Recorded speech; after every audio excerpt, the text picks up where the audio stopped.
Let's open our Bibles to the New Testament this morning. In the book of Matthew, we're going to be starting there in just a moment. Before we begin, John, could you lead us in an opening prayer?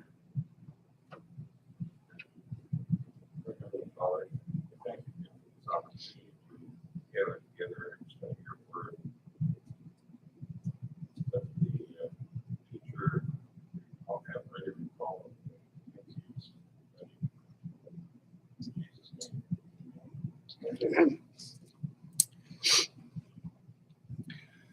So we had quite a good study in Revelation the past number of months. I can't remember how long it's been. It's been in there a long time, and now we're kind of looping back around to the beginning of this book. And as we kind of consider the book of Matthew,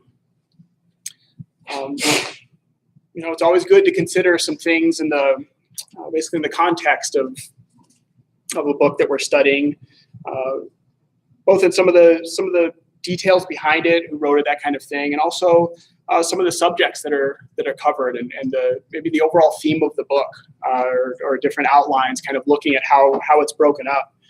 And it's always been kind of a difficult thing for me to do, is to kind of put that kind of thing together. Oftentimes I feel like there's so many different details you could dig into on the history of a certain book, or the circumstance of what was going on around it, all the different ways you could break it up and divide it, as far as how to organize it, and the different themes and topics that it covers. But I'm going to do my best here and then try to look at that a little bit with you guys before digging into the meat of this first chapter, which is mostly themed around a genealogy. And I know that's probably a lot of people's favorite topics to study, and when going through the Bible is the genealogies. But I think it could be really interesting if we look at it in the context of what it means, and of how we could make it not just interesting, but applicable to what this book is about, which I think is kind of the most interesting part for me. But so as we often start out when looking at a book, who wrote the book of Matthew? They seem like kind of a funny question, but does the author ever identify himself in this book? What makes us think that Matthew wrote this book? My version says that Matthew is the author of this book, but that's in the concordance part of it. Right. Yeah, and the book obviously is named Matthew in our Bibles, right? It's only natural for us to think that, and it's interesting to note that the author doesn't identify himself in this book. And, sometimes it's weird for us to think about. Like, I know that's kind of strange for me. It's like, why not just identify who's writing this, especially as like an eyewitness? But the thing is that Matthew isn't about Matthew, right? It's titled Matthew, but its focus is on Jesus. And I think we see Matthew here not really giving himself any kind of recognition in this book.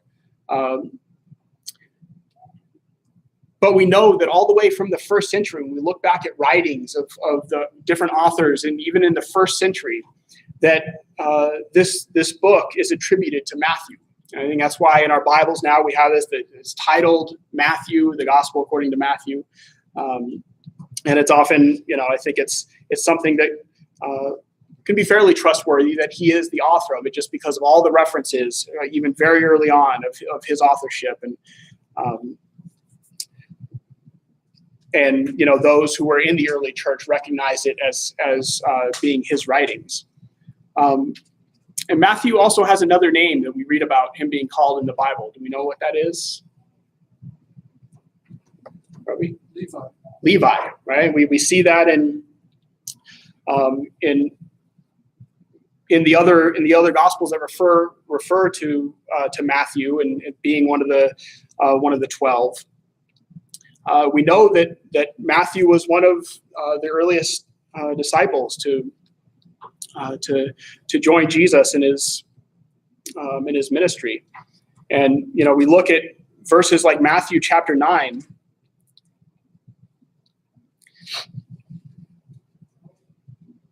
And we read verse 9 where it says, as Jesus passed on from there, he saw a man called Matthew sitting at the tax booth.